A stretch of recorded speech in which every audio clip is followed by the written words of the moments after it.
Holly, you have our newest star back there. Do you want to introduce her to the group? This is Kirsten Mills. She's from Shawnee High School, and she's here with her parents, Chuck and Karen. And Kirsten will be coming to OCU next fall to play women's golf. So let's give her a round.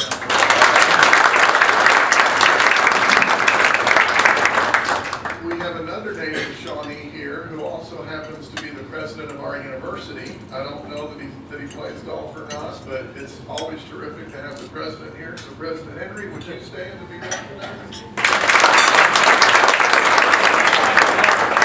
Represented on campus. You bet. We're thrilled to have you. All right, well, we have lots of updates, and we're going to start with wrestling. Our head coach, Archie Randall, is on the road today with our men's wrestling team. I think they're in Arkansas. Last week, and I don't want to give your full report, last week, I won't even mention it. I'll let you mention what happened last week. So here to give us an update on women's wrestling and men's wrestling, welcome our assistant coach, Link Davis.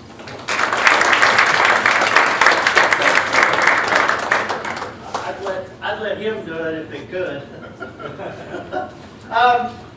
Let's see, last week we were at the NWCA National Duals. Had both teams. The men wrestled really well. We made it to the semifinals, lost in a overtime match. Right at the end, our heavyweight was trying to get in on a single leg for a takedown, and he's strong and everything, but the other guy landed on top of him and just lost in overtime, not being in a situation that, him only being a freshman, you wouldn't think he's a freshman. He's a big, huge guy. Yeah, he's a freshman that hasn't been in those situations. But the guys wrestled really well. Ended up taking fourth. That's the highest we've ever placed at that. And there was, all the teams were there. The top, I think the top 8 teams were there out of the 16 teams. So they wrestled real well.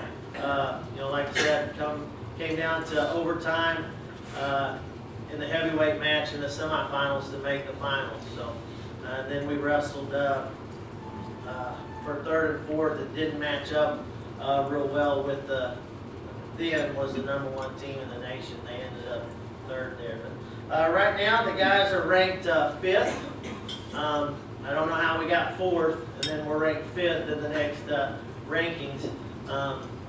But that's the way it kind of goes. We've got 7 guys ranked in the top 10.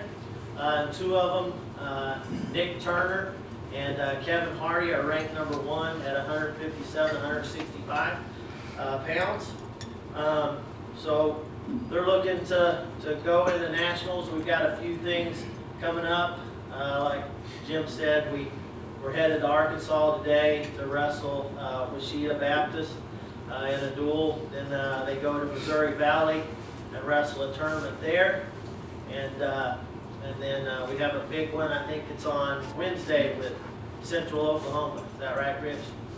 One of our big rivals. I think last time they put in a big ad in the paper saying, "Come watch the Broncos beat the Stars." So, and I think we beat them that time. They did that. So hopefully he'll put some in the paper again. It should be a good match. So if you guys can come out, it'd be awesome. The women ranked #1. They won their 5th straight national dual title. We have the championships coming up here in 2 weeks on the 28th. Have 16 girls ranked in the 10 weights, and 6 of those 16 are ranked #1. Joey's ranked #1 right now. She had a good last couple of weeks, moved up in the rankings. So we're looking to go win another title there too. So any questions? All right.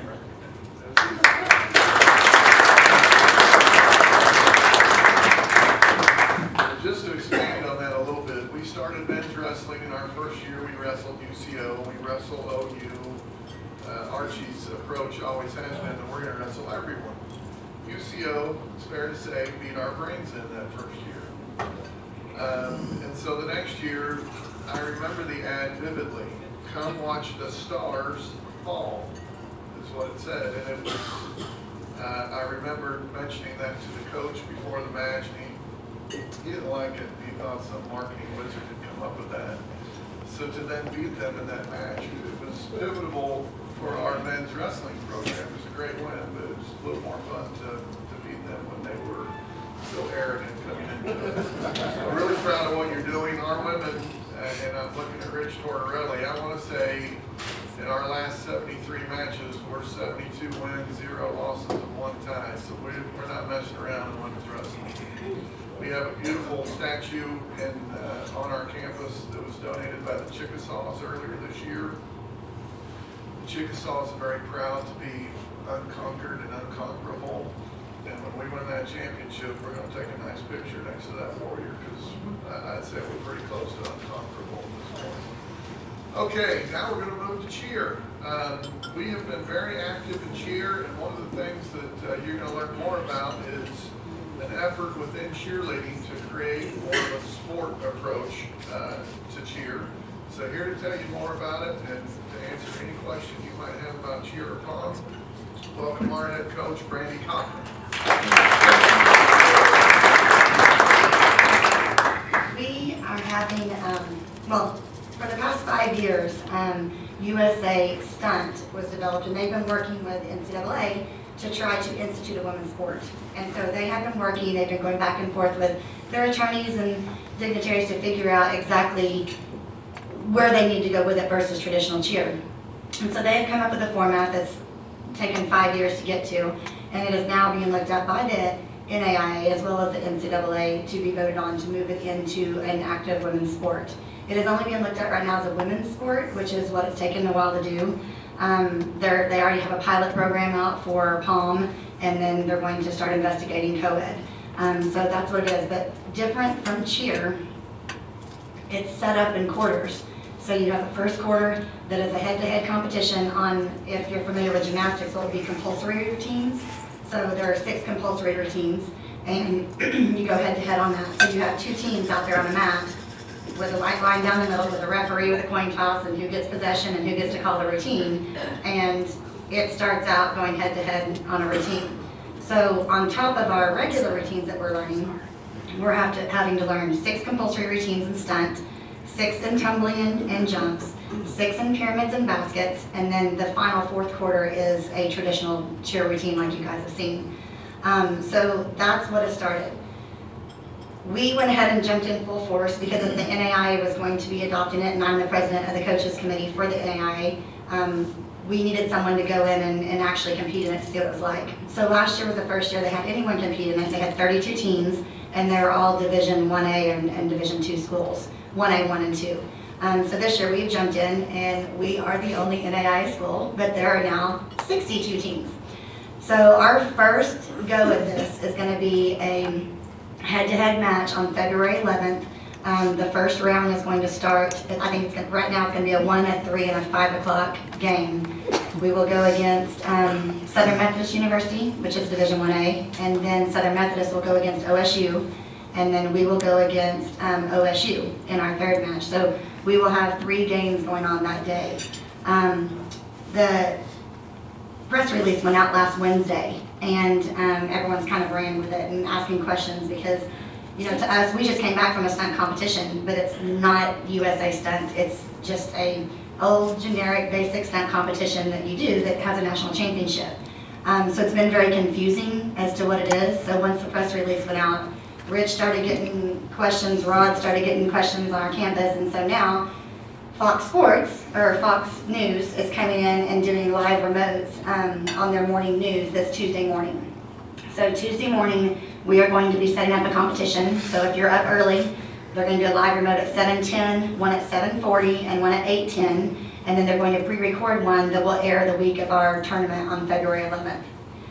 But you'll kind of see on the 7:10, we're going to do an example of a round 1, first quarter stunt routine. We've got our kids, but they're going to be dressed in 2 different uniforms that will go head-to-head on the same routine. The president of NCA, who is on the executive board for USA Stunt, is coming in. He is going to act as the official for the live TV shoot.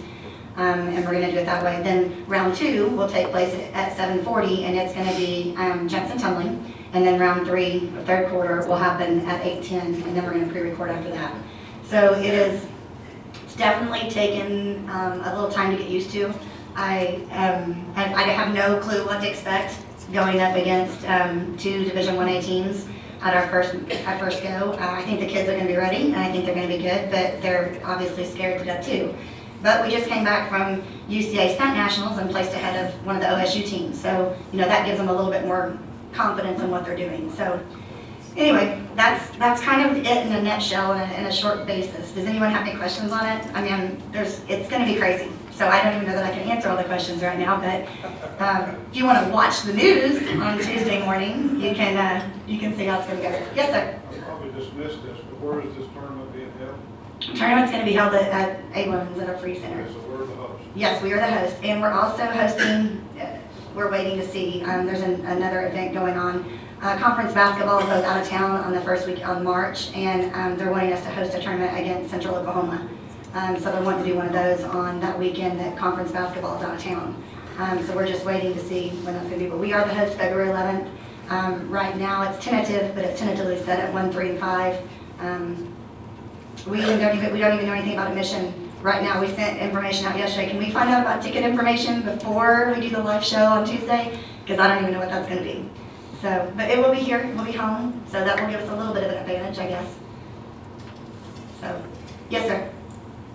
As they compete per quarter, do they award points? Yeah, it's basically a winner loser. I mean, it's not like 3 points for perfection, 2 points for not. It's a win-loss situation. So you go head-to-head on the same routine. Whoever wins the coin toss gets possession. So, for example, my best routines right now in stunts are 2, 3, and 4. Not really good at 1 and not really good at 6 right now. So if OSU or anyone else was to call one of those routines, then that would be a weakness for us. Okay, I can choose to forfeit and gain possession. So if I know that they have a weak one, I can forfeit a round and lose a point, but I can gain possession and get the point back to where we're tied again. So I mean, there's tons of strategy involved in it that I'm having to learn. I'm having to go at and see what's best. But you compete 3 times a round. So in first quarter, we're going to compete 3 routines, and so it will go out of that quarter, as 3-0 or as 2-1 or as So there'll be 3. So some will be ahead after first round.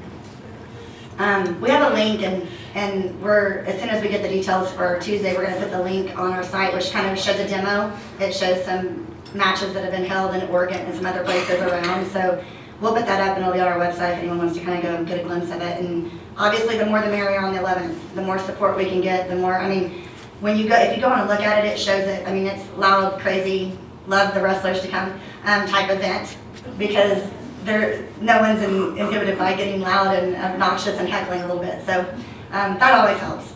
Anytime you can break strategy, and it'll help. So. Anything else? Hey, drop her. Okay. Well, I'll give you an update after we do it. We'll see what happens.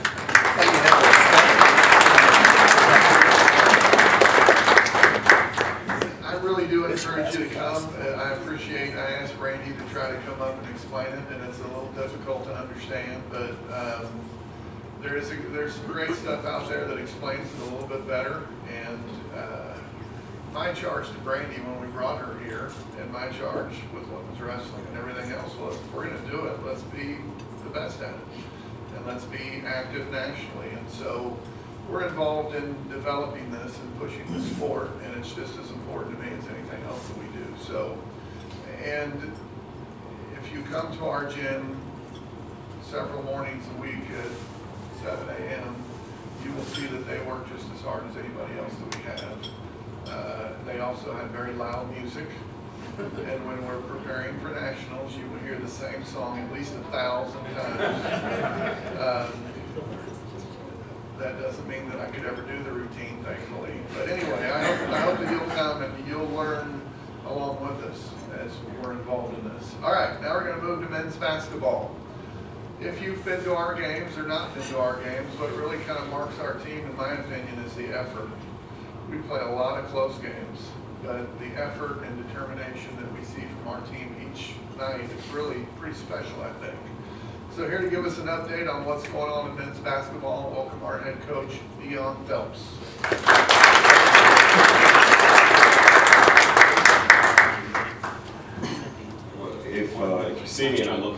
tired. One of the things that have happened is my wife has kicked me out of the room, and now I'm sleeping on the couch. And a lot of that is because of the game situations. I mean, every time I hear an alarm or I hear anything beep, I'm jumping and I'm shouting, "Don't go in, don't go in." Over the last couple of weeks, I don't know what it is, the games come down to punch. Well, from a coach's perspective, there's a lot of things in between the game that comes down to a lot of reasons why that last second shot is going up and going in. And 1 out of the 3 times it finally did not go in, and it helped us. And Rogers State, last second shot goes in, buzzard, no time left. We have our situation with Lower Christian, exact same thing. And then the other night, Wayland Baptist has their last look, and you know, seconds go off the clock. I'm sitting there just praying that this thing does not drop. And so finally it did not drop, and we got the other end of that. But you know, like I tell our guys, no matter what situation you go into, if it's a close situation, if it's a last second situation, we have to learn from that. And I think our guys have. They're going to be in a lot of tight games. And part of that reason is we got a lot of guys playing a lot of minutes. I cannot pull Charlton off the floor. He's playing 40+ minutes a game, and he's competing every second. And that's what he has to do for right now. This league is a very tough league, and I think everybody's already known that. Someone asked me that question earlier, was I surprised? I'm not surprised at how good of coaching that we have in this league and the talent that we have in this league. And I'm glad that we are in position each and every game to that to be decided by just competing and playing hard. Now, I don't want any more last second situations. I'd rather our guys just go ahead and just do what they got to do, so at the end of the game I can relax and sit down. And try not to throw my jacket or take off my tie and all those other things. And for those who saw that, I apologize, but you know, calls are calls. But anyway, we're working hard each and every day. We're trying to stay healthy. We've cut back practice a little bit. We have our guys now on a regular ice treatment. After every practice, they have to hit the ice tub because at this point in the year, it's more important that you got your guys healthy. So we're excited about being back, and we're excited about getting back into the conference. A lot of conference games left. I couldn't tell you who we play on Saturday. We are so much on to one game at a time. And with this team, we have to be that way and just stay focused. Do you guys have any questions for this, what we've gone through over the last couple of games or anything like that? Players, whatever you have to ask, go ahead. None. Okay, well, we go over on Saturday, we have SNU, and Thursday. Is it? Yeah, see, there you go. Thursday, we're over at SNU, and it'll be another competitive game. Our last visit with them was a very close game, very tough game, and as you guys know, that's a pretty good rival for us. So we're hoping to get over there and do what we have to do and take care of business. All right. Good. All right. Thank you.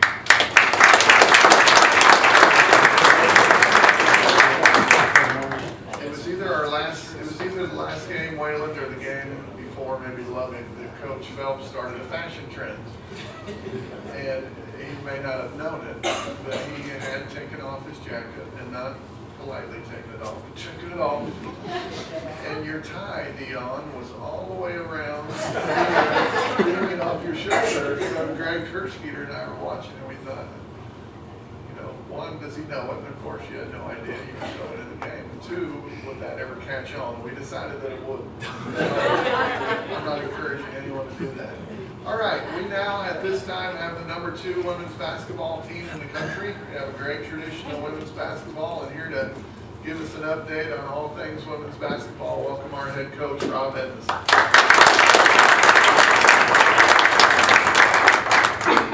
Dionne. Not that I'm an example of positivity with a jacket. I encourage sweaters, half sweaters, pullover tops. Because then if you go to that route, then it shows, and then it just doesn't look good. So, go that route. Brandy, I don't know, can we be able to holler at the officials? Yeah. Can you do that? So you can get technicals? Probably. That's going to be exciting. That's when you know it's a true sport. When you can holler at the officials and get a technical. You'll probably get like a card or something. Yeah, it's a flag. It's a red one. And the other thing that just came to my mind when you were talking about peddling, Is it safe to heckle stunners when they're throwing kids? I mean, what do you say? You miss your basket, drop? I mean, I don't know if you want the wrestlers to come under that encouragement of heckling another team while they're stunning. There could be some legal issues. We're out there at the same time, so as long as they're yelling at the other team. Okay, all right. Okay. It'll all be good. I'll just quickly update you. We did drop in the polls from number 1 to number 2. We got it handed to us by Lubbock Christian. I'm not one of those coaches that believes that you learn more from losing than you do winning. I'm not one of those people that will say that. But in a result, hopefully it woke our kids up a little bit. We had just imploded people for so long. The combination of Christmas break, playing 4 games in 8 days, our kids, for lack of a better term, just got a little fat-headed, I think. And it's good to learn a lesson with regard to this time of the year, and you can recover from it and move on. So we were fortunate when I dropped 1 spot in the poll, but we did get it handed to us. So hopefully we'll see our kids respond. We've had 2 really good practices. Robert's been in some of our practices, and he can tell you if we just play like we practice, we won't ever have a problem. We've got guys in our practice yesterday that we bring in 2 or 3 times a week, and our ladies play against guys every day in these practices. And these guys that come in can play. I mean, they can really get after it. The only rules we put on them is you just can't jump up and grab the rim and block our shots. But you can play as fast as you want and as hard as you want. They knock our kids over, they run into each other, I mean, and they get after it and compete. We hadn't had those guys for 3 or 4 weeks, and I really believe that affected our kids' play.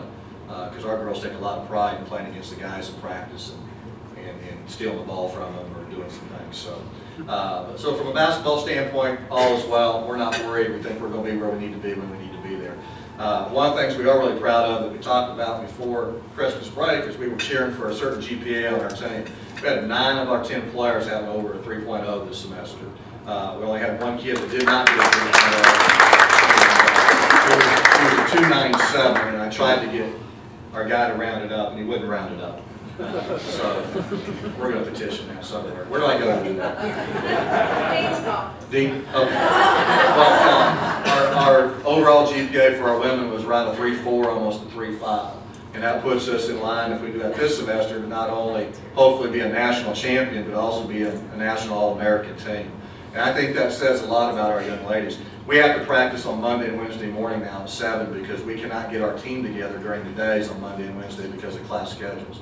We have 6 seniors, and our #1 priority is to graduate those kids. So their class schedule comes before our practice. So the only time we can practice now is early in the morning on those 2 days to accommodate their class schedule. But I think it just says a lot about a student athlete that goes to class all day, goes to the workouts that we put our kids through, travel and play, and then carry that kind of team GPA. It's something we were really proud of. So, and all of our seniors are online to graduate.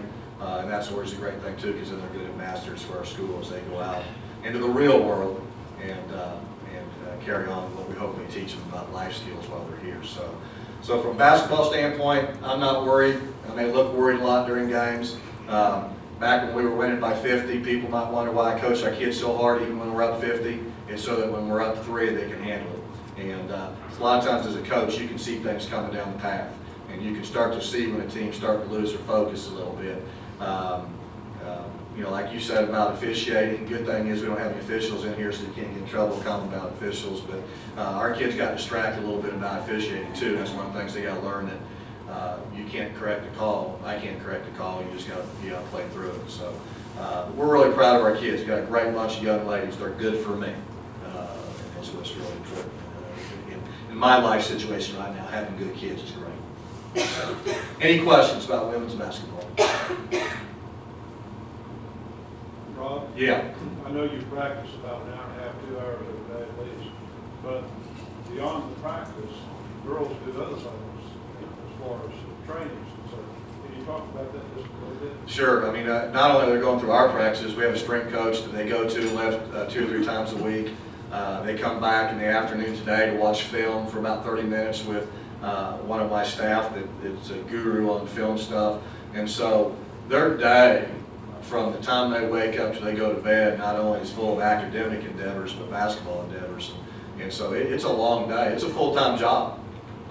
In time they watch film and things, we ask them to to put effort into it. And then you can walk in the gym sometimes today and you'll see our players back in there shooting on their own, coming in and getting extra shots and doing extra things. So as I tell our players, and every coach knows this in here, when you're a student athlete, you're abnormal. I mean, to be a student athlete on campus is an abnormal kid, because those kids have to go to class every day. They got to get certain grades for eligibility. They got to play at a certain level to retain scholarships. Trust me, back when I was in college, I was one of those non-abnormal kids where I probably skipped class, didn't go to every class, probably didn't have the GPA I should have had, and wasted some of my mom and dad's money. That's kind of the normal college kid. Student athletes are the abnormal ones, in my opinion, because of what we demand out of them and the expectations that we hold them to. So we got a lot of good ones, a lot of good student athletes on this campus. There's no doubt about it. So, any other questions? Yeah. Coach, you mentioned we have 6 seniors on our team. Do you have a bunch of 6'3" and 6'4" coming in? No. From a recruiting standpoint, we really don't get kicked into recruiting at this time of the year because we rely a lot on transfer kids and of course freshmen too. But we're at a time of year right now we're really focused on our kids and our team. The recruiting starts to trickle in here in about a month or two. But we do this. I mean, we've got some talented kids that are leaving our school. To have 6 seniors on a team is a great thing, but also can be a hindrance sometimes. And the thing I'm proud about this bunch is to have that many seniors that are still playing unselfishly. That we got 2 or 3 kids that have a legitimate chance of going overseas and playing and continuing their college, not stopping basketball after college, going and playing professionally. And the first thing that kids tend to do, human nature, is if you think your job's going to be to go play, you're worried about your stats, you're worried about how many shots you get. Are we running an offense that benefits you? And the thing that I'm really pleased about, the #1 stat on our team that says a lot, is we lead the nation in assists. Our team has the highest assist per game of anybody in the country, which means we share the ball. And that could come into play when you have 6 seniors and 2 or 3 of them are trying to find an opportunity to continue their playing career. So it will be a very hard class to replace, but we will. We will find that talent when it gets to that point. So we do have to have a good recruiting year after this year. Come Thursday, I'm like you, Coach. I know you lose track of the days, but we're at SNU on Thursday, and it is a big game for both of us over there. So as many fans as we can get would be great to have over there. So thank you.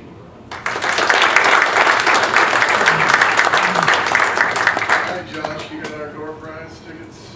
Well, Josh, Melanie had a few